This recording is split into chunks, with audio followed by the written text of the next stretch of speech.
Well, today we are talking about parenting lessons from A Course in Miracles. And I want to begin by saying that last Saturday, I dropped my son Christian off at college. Christian is my oldest, and so this was a brand new experience. As parents, we know that even before we have kids, the clock is ticking and the time will come when we have to let them go. And yet somehow it still manages to sneak up on us anyway. There was a frenzy of activity last Saturday, and it was good because staying busy made the day feel less heavy. But as we were unpacking tubs in Christian's dorm room and making our fifth trip to Target, I just kept thinking that at the end of all of this, there's going to be the moment where we hug and we say goodbye. And from that point on, everything is going to be different. Christian is exceptional in my life, not only because he's my son, but because I have him to thank for my discovery of A Course in Miracles. Robert was very kind and generous in the introduction about my parenting, but the way that it happened is that when Christian was 6 and his brother was 5 years old, I was taking them to school.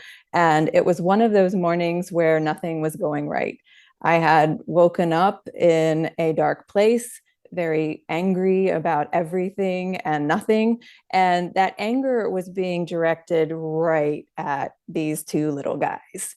And so I remember yelling at them to get their backpacks, and I yelled at them to get in the car. And then I threw the car in reverse and I turned around to back out of the driveway. And as I turned around, I saw that Christian was looking at the ground and there were tears streaming down his face.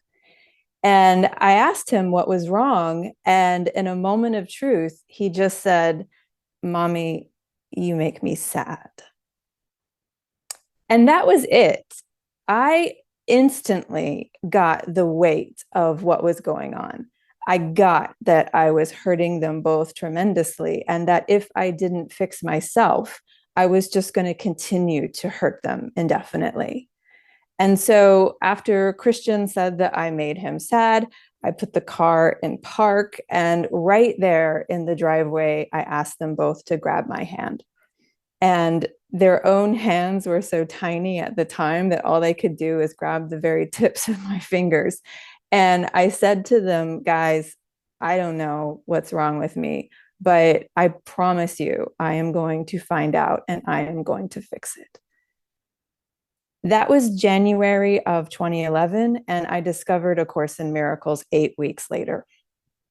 In the end, what ultimately became my spiritual journey and what transformed my life completely began with just wanting to be a better mom.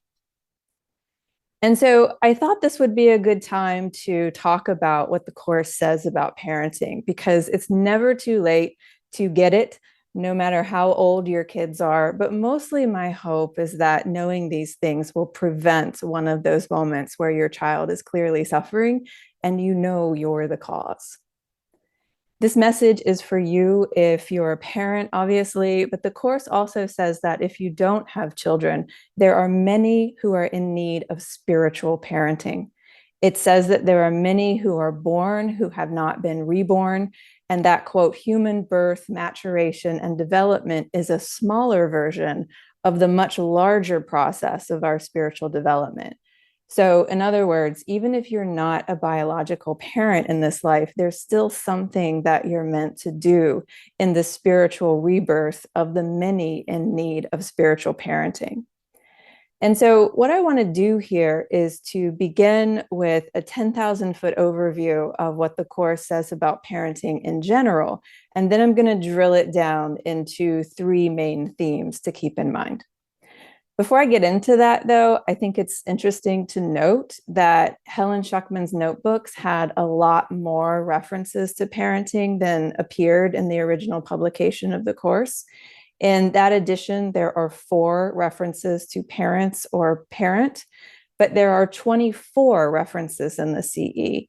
So there's a much fuller picture for us to have on this topic than had previously been known. And along that line, it's especially interesting that in the CE, there's a whole miracle principle devoted to parenting. That's Miracle Principle 40, since Helen's notebooks seem to indicate that it was originally meant to be a principle. Miracle Principle 40 says, quote, miracles are a blessing from parents to children. And I'll talk more about that, what that means in just a minute. But my point for now is that right here at the beginning of the course, where the foundation of the path is being laid, we have this truly elevated view of what it is to be a parent. And so just starting big picture, the course was way ahead of its time in recognizing that it's in relationship where our deepest and most significant spiritual growth occurs. So it shouldn't come as a surprise to us that the course would have some things to say about the relationship between parents and children.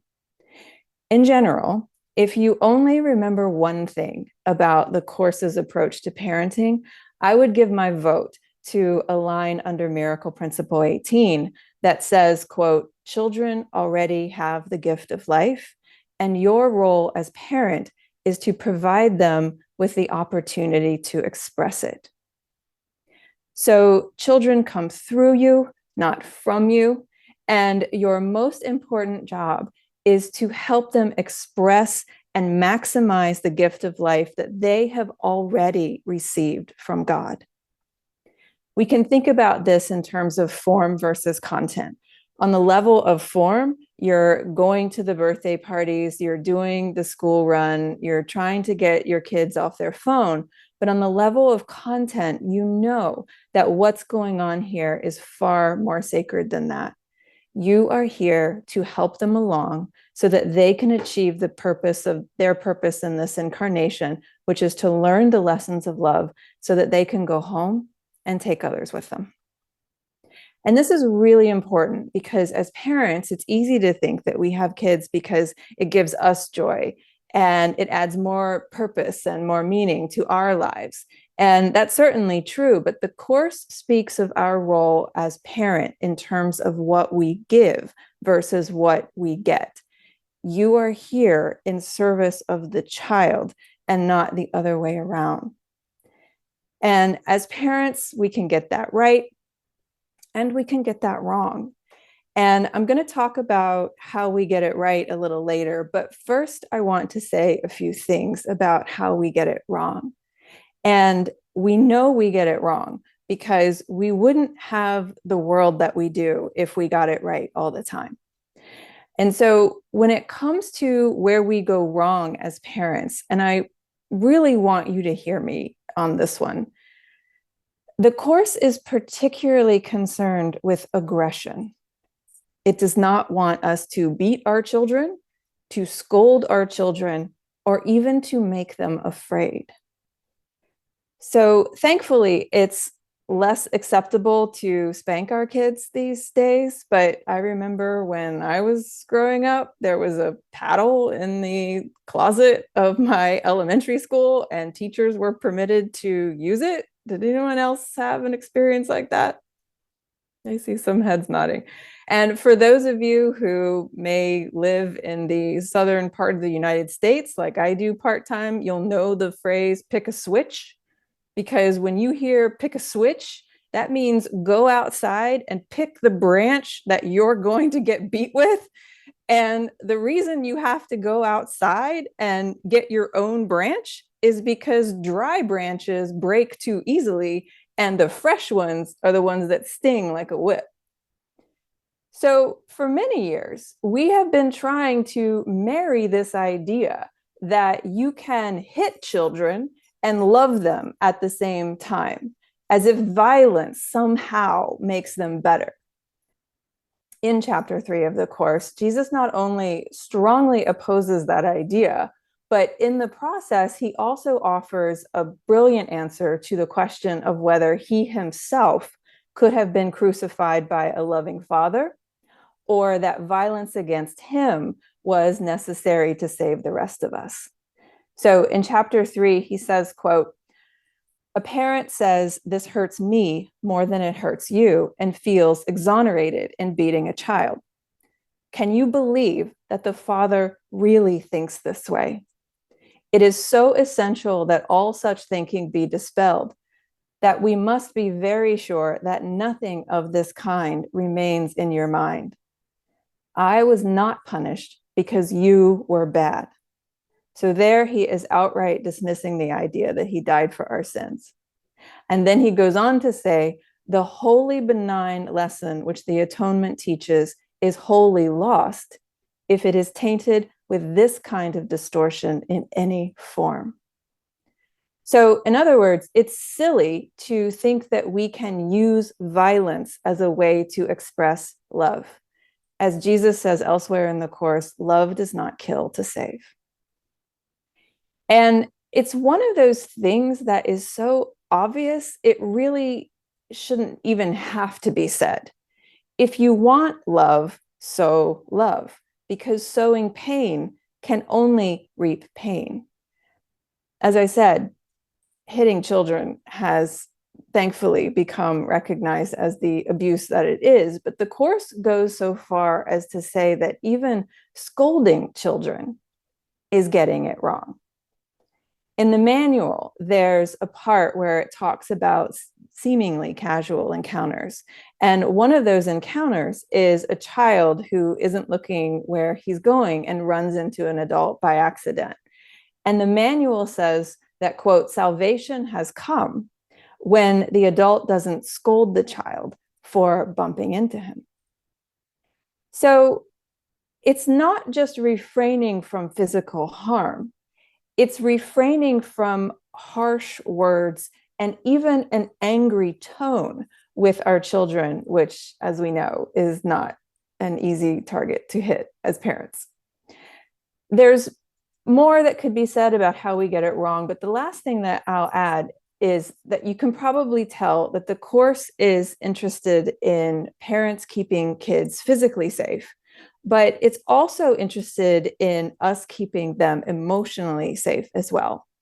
When we scold them, when we itemize their errors, which is another passage in the Course related to children, or when we undervalue their worth, which is what co-scribe Bill Thetford's parents did to him, these are things that inflict a lot of pain and suffering on children because it's a deprivation of love in their lives. And when children are deprived of love, the Course says their perception becomes distorted, meaning they don't see things clearly. And as a result, the whole family of God is impaired in its relationships. And that's also obvious, right? Like, we didn't get the love that we deserved from our parents, and that sets up a chain of dysfunction that we just blindly carry into other relationships throughout our whole lives. And that is the story of this world. And so now the question becomes, as parents, what can we do to stop this cycle? What can we do to get it right? I'm happy to report that Robert was feeling well enough the other day to help with this message by pulling all of the references in the CE to parents, parenting, and children. And when you look at them all together, there are three clear themes that emerge. There's wisdom, meaning that the role of a parent is to teach children from a place of greater wisdom, to, quote, recognize the difference between sleeping and waking so that children will understand that they need not be afraid of bad dreams. Another big theme of course-based parenting is safety. Parents are meant to keep their children physically and emotionally safe and not make them afraid. And not surprisingly, I'm sure, for those of us who've been on this path for a while, love is a major theme. This is what we see in Miracle Principle 40 when it says miracles, meaning expressions of love, are a blessing from parents to children. So that's the general thrust of parenting in the Course: wisdom, safety, and love.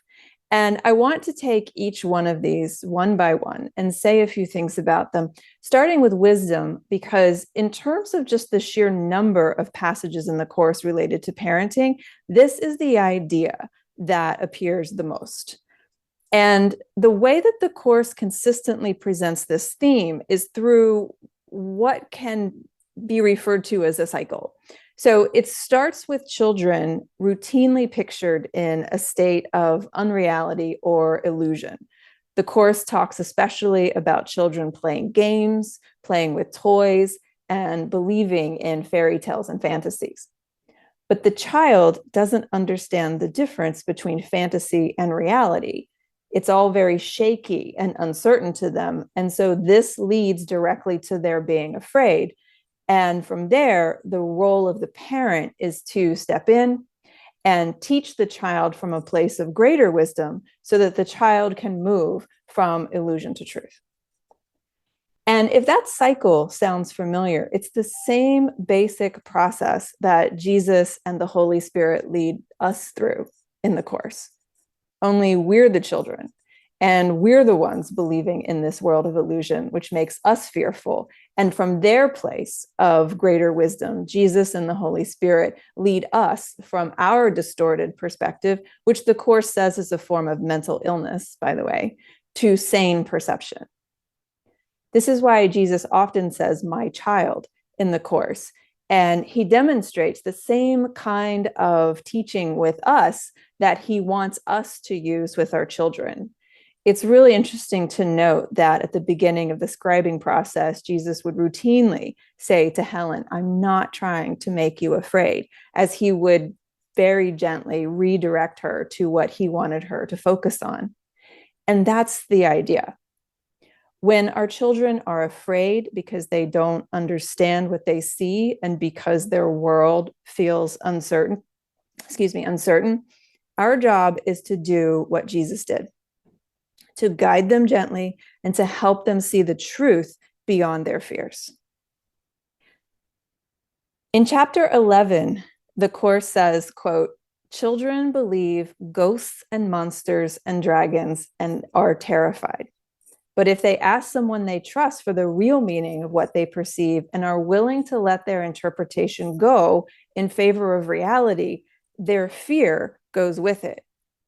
When a child is helped to translate his quote unquote ghost into a familiar curtain, his monster into a shadow, and his dragon into a dream, he is no longer afraid and laughs happily at his own fear. So, just as a parent reassures a child that the monsters in the closet are just shadows, again, the job of the parent is to help their children see that the fears in their mind are not real, to remind them that they are safe and that love is always present. But since we can't give what we don't have, this means that we as parents have to understand that the fears in our own mind aren't ultimately real. We have to understand the difference between fantasy and reality, and we have to have the ability to choose sane perception. Otherwise, we'll be unable to help our children further on their journey, which is what we're here to do. So that's wisdom. On the theme of safety, I don't think there's much more that I want to say than what I shared before. Again, the thing to keep in mind is that the course is very interested in us not harming our children, either physically or emotionally. But I do want to add one additional point here, which is that the course is also interested in children not harming themselves, and particularly that we as parents not abandon them when they do. So the manual says a loving father does not let his child harm himself or choose his own destruction. He may ask for injury, but his father will protect him still. And how much more than this does your father love his son? So if we take this literally, what he's saying here is that even when our kids hurt themselves and choose their own destruction, and I'm thinking about addiction here. I'm thinking about when they withdraw, when they isolate, when they stay stuck in negative patterns, when they reject the very people who love and support them. These are all forms of self-destruction. And our role as parents is to protect them still with our love. Now, maybe this doesn't mean that we give them the money to finance whatever it is that they're doing, but it does mean that we can protect the innocence in them by seeing that no matter what. And that's a really important point to understand, because kids do stupid things. For whatever reason, this has been the week for my friends and family to reach out regarding very serious issues with their kids. And it's interesting because even though the situations are different, one has to do with a divorce, one has to do with a kid who wants to move to Europe to be with a girl he barely knows. And one has to do with a sibling who has accused another sibling of something truly horrendous and put the parent right in the middle. Again, these are all very different situations with people who don't really know each other. But it's interesting that the one thing they all have in common is kids who feel very free to cut off communication with their parents. And I don't know what it is about this time in which we live, but kids feel very free to do that these days. Phone blocking, social media blocking, don't contact me. It's so devastating, particularly when there are grandchildren involved. And I want to talk about that in relation to the course's view of the parent's role, because I think it's very helpful in these situations to remember once again that from a course perspective, the parent is in service of the child and not the other way around. So in the course, there's a reciprocal nature to our relationship with other people. But when it comes to parenting, the idea is that we are here to serve children on their way and to ultimately no longer be needed as their teachers. In chapter 4, the course says every good teacher hopes to give his students so much of his own thinking that one day he will no longer need him. This is the one real goal of the parent. That's a big thing to say. This is the one real goal of the parent. And this goal will not be achieved by those who believe they will lose their child if they succeed. One thing I've been telling my friends and family who've been going through hard times with their kids is that so often we expect to receive back the love we give as parents. And sometimes it just doesn't work out that way.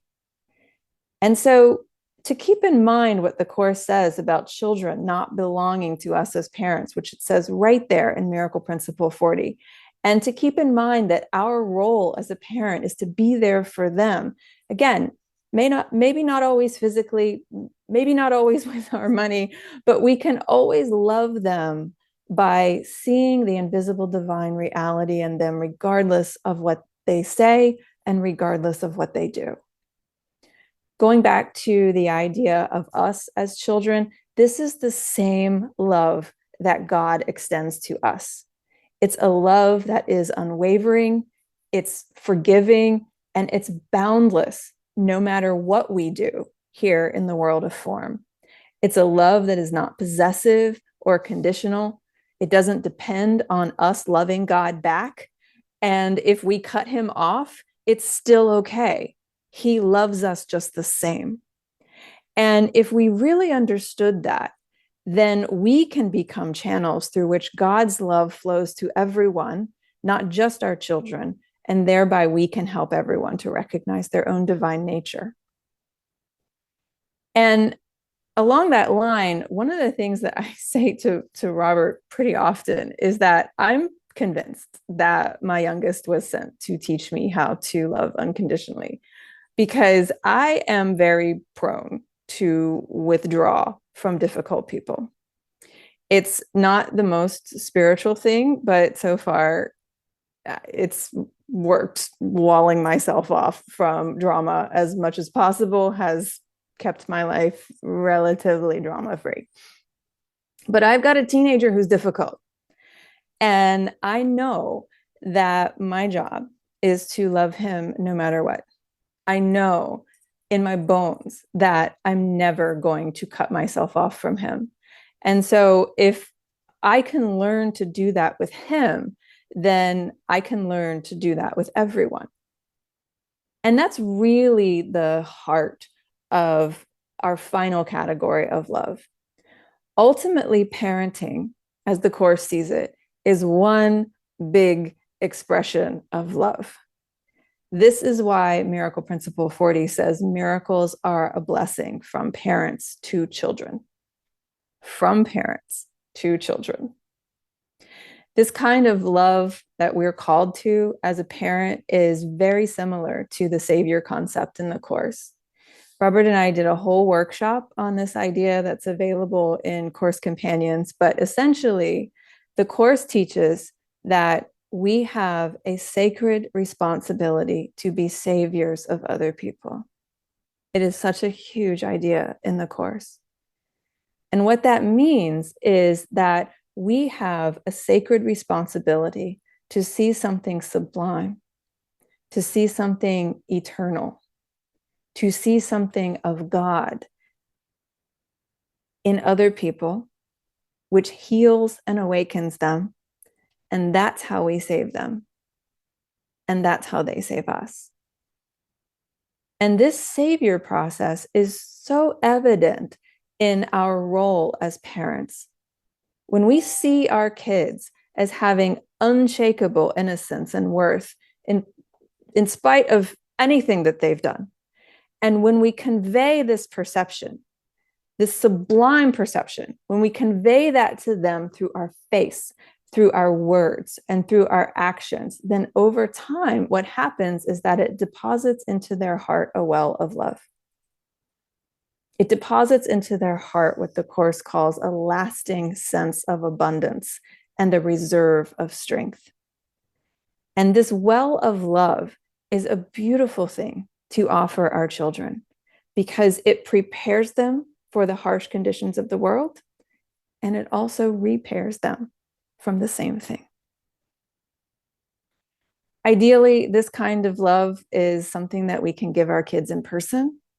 But if we can't, for whatever reason, because they live far away or because things are rocky, we can still offer them our love through our prayers.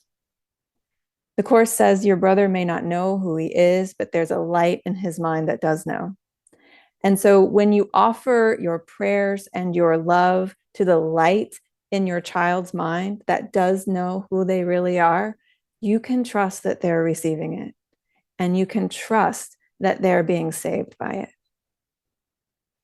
Now, I suspect that there are some of you who are at this point going through the list of things that your children have done to you and quote unquote itemizing the errors that make them unworthy and undeserving of this kind of sublime love. And along that line, I suspect that you have no shortage of your own friends and family members who will tell you that you didn't deserve the way that you've been treated by your children, and that the kind of love that the Course is talking about is too selfless. It's too naive. It's too enabling. And so it must be dangerous. It must be unhealthy. But another view is that this really is how we save each other.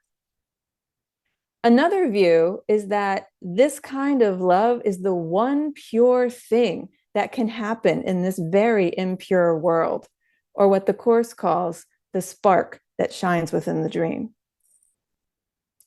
So maybe we shouldn't spend our time pathologizing this idea of how the Course is asking us to love, and instead use that time and energy to generate more of it in the world. Because if we had more of this kind of love in the world, if we had more children who were raised with this kind of love, then we would have the opposite of what we have now.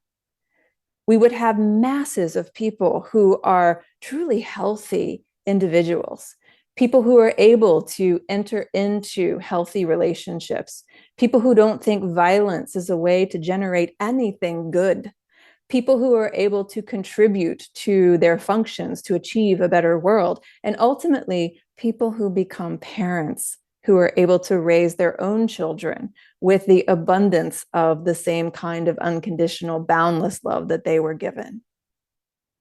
If we could do this, we wouldn't have a world where we're basically all carrying the lack and the scarcity from our childhood like a disease, spreading it to everyone that we come in contact with.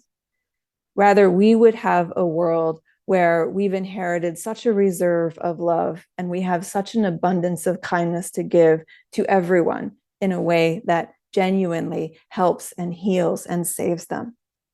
And then the whole sonship, the whole family of God would no longer be impaired in its relationships, and we will truly be walking each other home. It's a beautiful vision of what could be if enough of us, masses of biological and spiritual parents, really let in the sacredness of the journey we are blessed to walk alongside our children for a time. So I mentioned at the start of this message that I dropped Christian off for his freshman year at college last Saturday. And I played and replayed saying goodbye to him so many times in my mind. And part of it was that I thought so much about that 6-year-old boy that he was in the car all those years ago, and just really hoping that I had kept my promise from that day to be a good mom to him. So part of my plan for the drop off was to have this moment where he and I said the things that are so often unsaid, that and that moment could be like the bookend to the time where Christian had said that I had made him sad. So in my mind, I'm thinking maybe this time he would say, good job, mom, or I really love you, or now I'm sad because we won't see each other as often, or something that was just fitting of this occasion. But he was so excited to start his new life that all he did was give me a hug and say, okay, bye, mom. And so now I'm the one red faced, like tears streaming down my face. And so after all of that buildup, I'm like, okay, well, that didn't go how I had pictured. And I started to walk back to my car. And as I'm about to open the door, I see Christian coming toward me. And immediately my thought is, oh, sweet. He knows this is hard for me, and he's just coming to give me one last goodbye. So I run over to him and I throw my arms around him and I give him this huge squeeze. And his response is, oh, okay, we're doing this again. This is what he says. Oh, okay, we're doing this again. And I'm like, well, what do you mean? I thought you came over here to give me another hug. And he said, well, actually, I parked right beside you. I was just walking to my car. And so the big moment for me turned out to be thinking that if the Course says that our job as a parent is to pass on so much of what we have to give to our children, then that they no longer need us, then maybe I've done my job after all. Thank you.